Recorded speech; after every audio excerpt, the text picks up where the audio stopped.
Hi guys, this is Ms. Wallace. I'm going to be doing a demo tutorial on how to use the app Lego Story Visualizer to make digital comic books on an iPad or iPhone. So the first thing you would need to do is download the free app Lego Story Visualizer, and it looks like this on my screen. I'm going to go ahead and open it up. And I'm going to go over the basics of the app. Once you are in there, you'll find a few more features, but to keep this as short as possible, I'll go over the basics.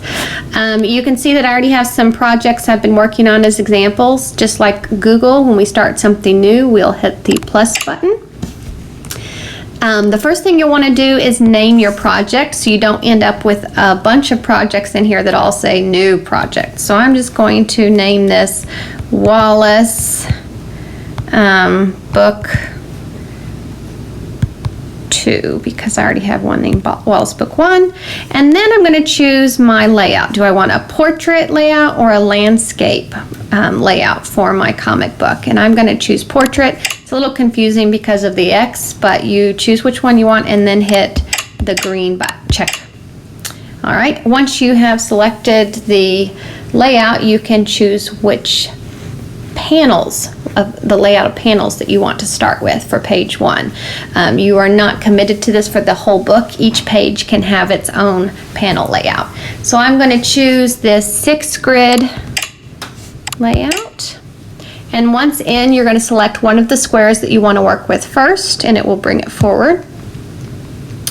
Now the first thing I want to do is add a picture in this square. So I have a couple options. I can use pictures on this iPad, or I can take pictures with my camera. So if you look at the top, there's a little person icon with a camera. And to go to your live camera, you can just select it, and I've got my Curious George here, so I'm just going to take his picture. I'm going to make sure I have his whole body in the frame. If you don't have his whole body, it limits your options on what you can do with his picture later.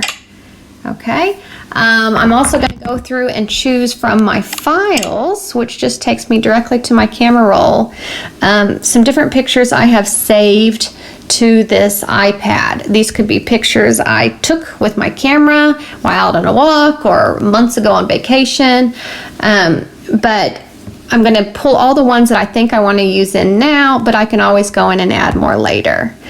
So I'm just going to select a few. There is another tutorial linked to the lesson which will show you how to save pictures from the internet if you need help doing that. Let's do this one. Okay, that's my backyard.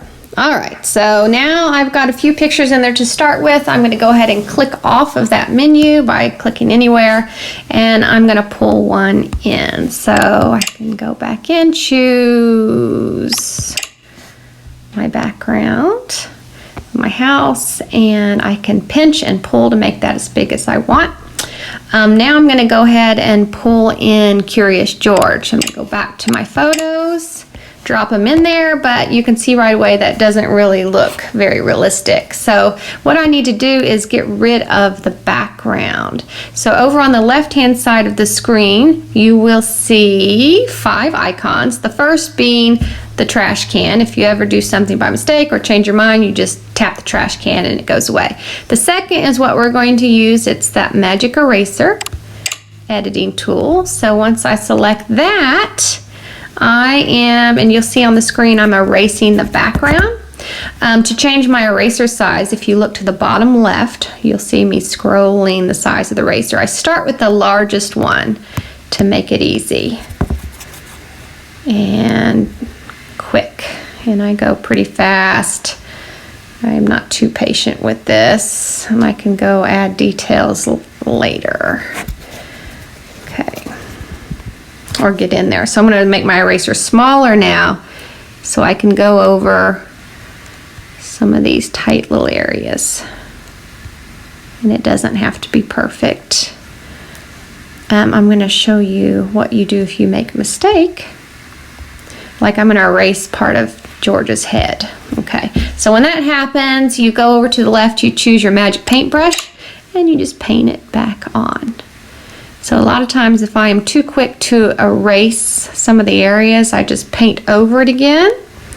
And then I'll take my eraser, make it a smaller size, and then go in detail around some of those spots. Okay, so you can get a little more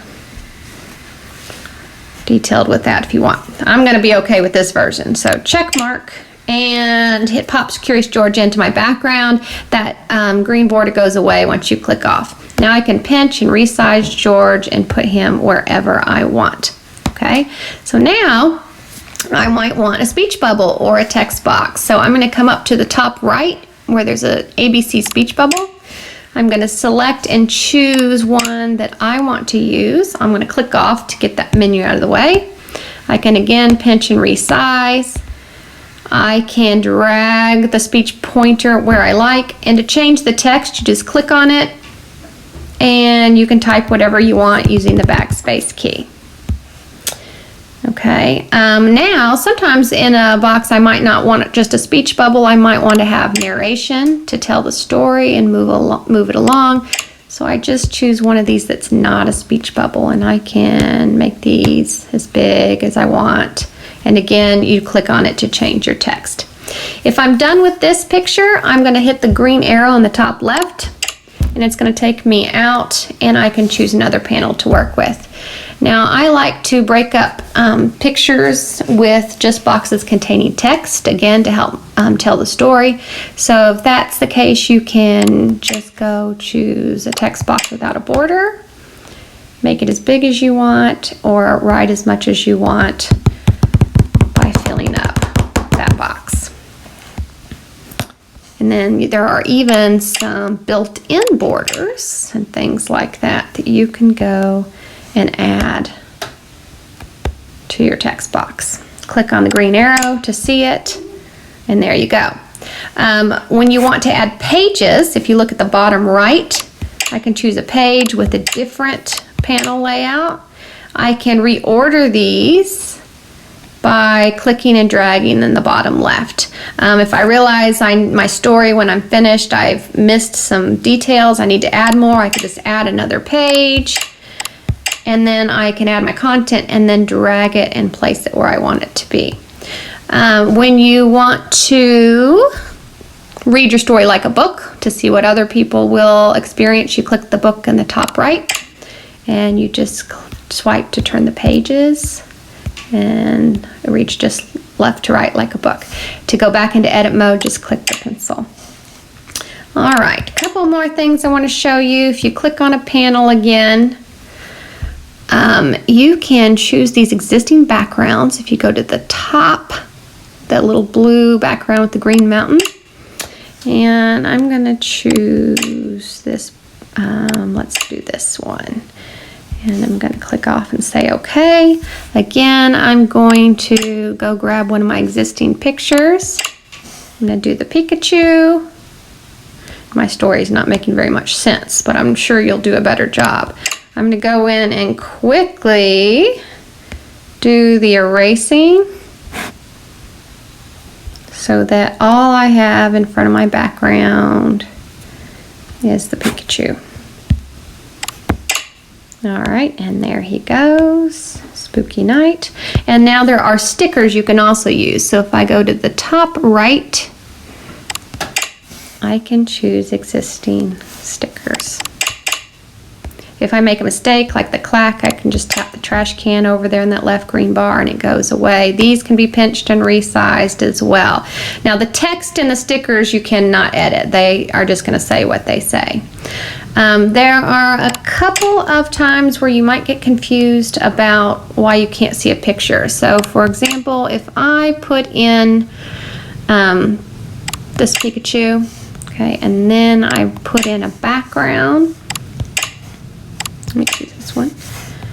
I might say, oh no, I can't see my Pikachu. And what you need to do is reorder your pictures and layers. So in the top left next to the green arrow, you'll see an icon with several little blue squares, and that's going to help us reorder our pictures. So once you click on it, you can just drag the ones that you want. A little touchy. And I'm going to put that Pikachu in front. And then I accidentally had two backgrounds, but you won't be able to see the one on the bottom anyway. And there you can have whatever photo you want in front and erase your background. So that helps you get around the ordering of that. There are filters you can use. If you go to the top or the green bar on the left with the 3 tricolor dots, okay, you can choose different filters if you want to edit what your picture looks like. All right, I think that's mostly it. The undo and redo button are very important. If you look at the top, there's a backwards arrow and a forwards arrow. If you make a mistake and you want to see if you like it or not, you can use these undo and redo buttons as well. Now to save the project, when you're finished working, click your green arrow to get out of the page, and you have everything the way you want. To turn in, at the very top, there is a square that says PDF, and there's an arrow pointing to the right. You're going to choose that arrow, and it's right now preparing this to send.